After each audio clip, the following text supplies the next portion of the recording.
Di episode sebelumnya, Einar, Leif, dan Gudrid dimasukkan ke dalam penjara di Jomsborg, dan Thorfinn sudah dalam perjalanan menuju ke sana. Tapi sebelum itu, mari kita kembali lagi ke waktu setelah Garm membawa pergi Einar, Leif, dan Gudrid, masih di Odense, Denmark.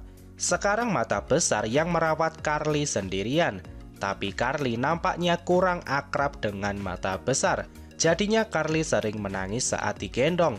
Suatu pagi Mata Besar mencuci banyak sekali baju. Mata Besar memarahi Karli yang tidak mau diam dan sering menangis. Lama-lama Mata Besar pusing juga dan Mata Besar merasa ini adalah pekerjaan yang melelahkan. Dan Mata Besar mulai lebih menghormati perjuangan seorang ibu. Mata Besar teringat lagi kejadian kemarin dan Mata Besar berharap Thorfinn segera sampai ke sini. Di saat Mata Besar masih melamun, tiba-tiba Karli malah buang air besar saat digendong. Dan Karli langsung menangis karena merasa jijik dengan bokongnya. Semua ini tambah parah ketika tiba-tiba ada angin besar yang menerbangkan semua cucian mereka. Mata Besar sudah muak dan dia berniat membuang Karli. Tapi aksi ini gagal karena Mata Besar digigit anjingnya Karli. Mata Besar sampai guling-guling karena digigit di mana-mana, dan Mata Besar baru sadar kalau Thorfinn ternyata sudah sampai di sini. Mata Besar langsung menangis dan menceritakan semua yang sudah terjadi. Tidak lupa juga Mata Besar mengatakan pesan Garm untuk menyuruh Thorfinn pergi ke Jomsborg dan membawa senjata. Thorfinn sangat kaget mendengar semua cerita ini, dan Thorfinn tidak menyangka Garm akan berbuat sejauh ini. Mata Besar bertanya apa Garm itu musuh Thorfinn di masa lalu. Thorfinn menjawab kalau Garm itu hanya orang gila yang terobsesi dengan pertarungan. Mata Besar sangat khawatir dengan ayah dan teman-temannya. Mata Besar bertanya ke Thorfinn apa Thorfinn bisa mengalahkan Garm dan membebaskan mereka semua. Thorfinn menjawab, mungkin aku bisa. Mata Besar merasa ada harapan dan langsung mengajak Thorfinn dan Hilludo berangkat sekarang juga.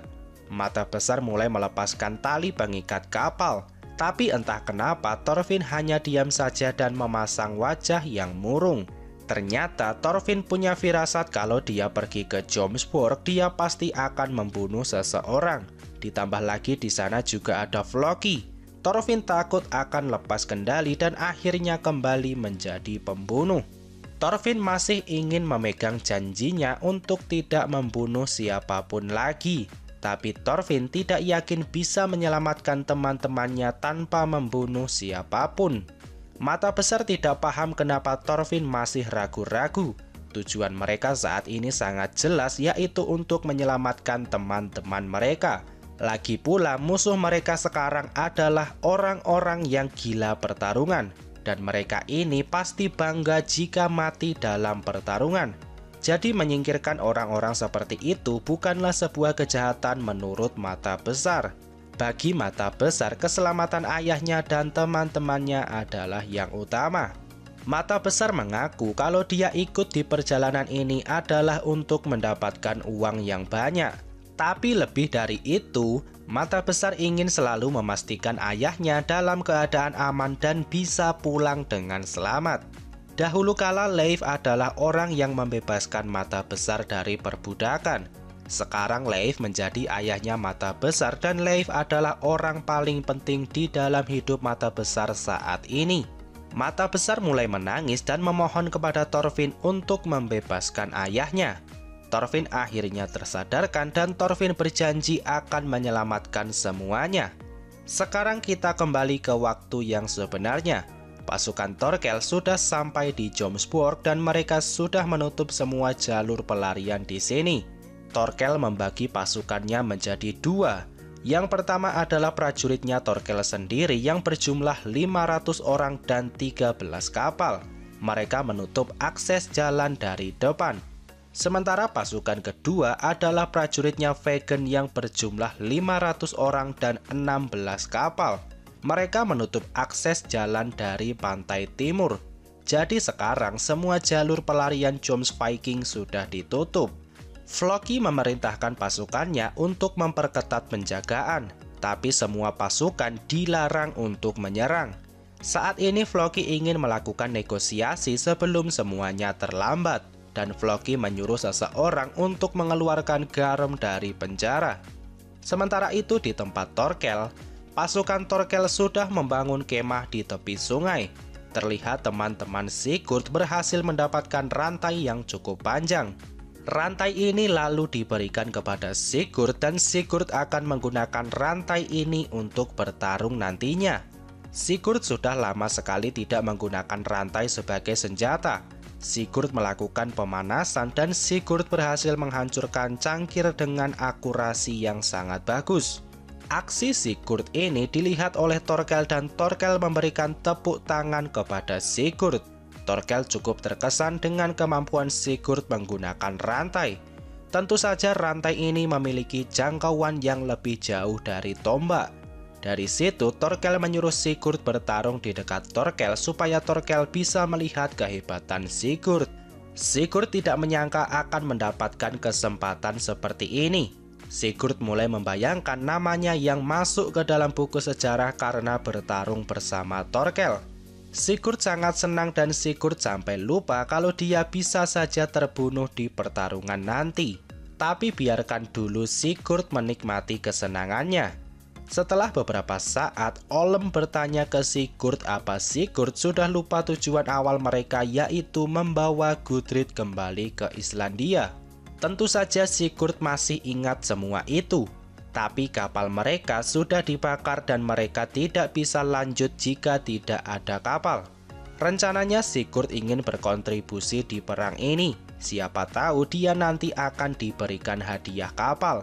Tapi Olm mengingatkan kalau perang itu sangat berbahaya, dan kalau Sigurd sampai terbunuh itu artinya game over bagi mereka semua. Sigurd berkata dia akan maju sendirian ke medan perang, dan Sigurd tidak menyuruh rekan-rekannya ikut di perang ini.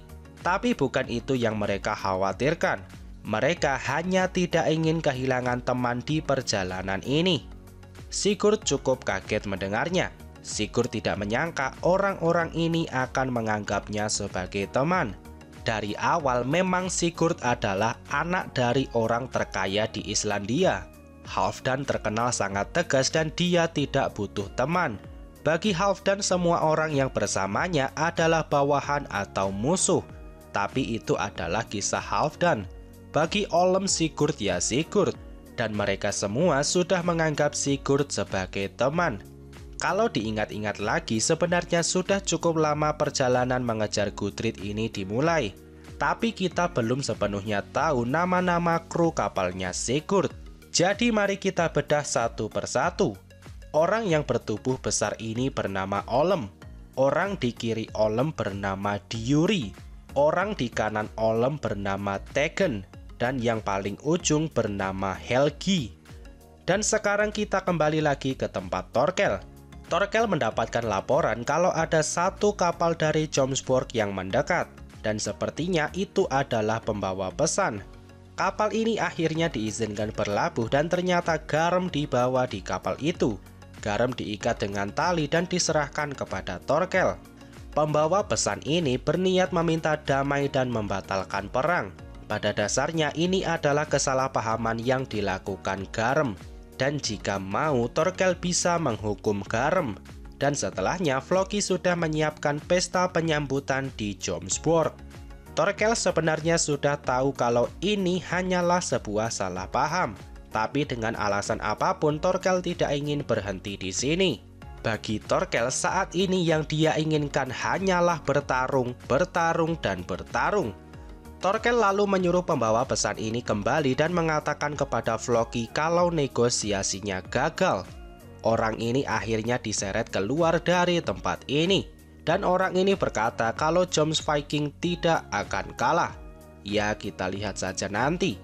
Dan orang ini juga meninggalkan Garm di sini karena Garm sudah tidak dibutuhkan lagi di Jomsviking. Torkel melihat Garm ini tubuhnya cungkring dan tidak terlalu berotot. Torkel jadi ragu kalau Vegen dibunuh oleh Garm. Garm menyuruh Torkel tidak menilai seseorang dari penampilannya saja. Bagi Garm mengalahkan Vegen tidak ada apa-apanya. Jika sekarang Garam dilepaskan dan mendapatkan senjatanya, Garam yakin bisa mengalahkan Torkel hanya dalam beberapa detik. Muka Garam sangat songong, tapi kepala Garam langsung ditendang prajuritnya Torkel, dan Garam langsung dikeroyok 3 orang sekaligus. Dengan kondisi tangan terikat, tentu saja Garam tidak bisa melawan dan hanya bisa pasrah. Asgerd lalu memerintahkan eksekusi kepada Garam. Tapi Torkel menahannya dan Torkel mendapatkan ide yang lebih menarik. Torkel ingin tahu apakah Garam benar-benar kuat. Jadinya Torkel menyuruh Garam dilepaskan dan diberikan senjata. Sekarang Garam sudah dilepaskan dan mendapatkan tombak. Torkel merasa senang dan ingin menjadikan pertarungan 1 lawan 1 ini sebagai pemanasan sebelum perang yang sesungguhnya. Torkel tahu kalau Vegan bukanlah orang yang sangat lemah. Jadi jika Garam bisa mengalahkan Vegan, pasti Garam punya kekuatan yang menarik. Sudah sejak lama Torkel dikenal sebagai prajurit terkuat di dunia, dan ini adalah impian Garam untuk melawan Torkel secara langsung. Jika Garam bisa mengalahkan Torkel, otomatis gelar prajurit terkuat di dunia itu akan jatuh kepadanya. Torkel tertawa dan berkata kalau gelar siapa yang terkuat di dunia itu tidak bisa diputuskan dengan mudah, karena memang dunia ini sangat luas dan Torkel menyuruh Garam belajar tentang hal itu. Pasukan Torkel bersorak, tapi Garam malah bertanya apa Thorfinn ada di sini. Torkel baru tahu kalau Garam ini kenalannya Thorfinn, tapi sayang sekali Thorfinn tidak ada di sini. Terakhir bertemu, Torkel masih ingat kalau Thorfinn sangat membenci peperangan. Jadi Torkel tidak pernah berpikir kalau Thorfinn akan ada di sini. Garam tidak menjelaskan secara rinci apa yang sudah terjadi, dan Garam hanya berkata kalau Thorfinn datang terlambat. Tapi itu bukanlah masalah dan saat ini fokus Garam adalah untuk mengalahkan Torkel. Garam sudah siap menyerang dan menyuruh Torkel untuk memberikan kesenangan dalam bertarung. Torkel tertawa lagi dan Torkel juga sudah siap melawan bocah songong ini.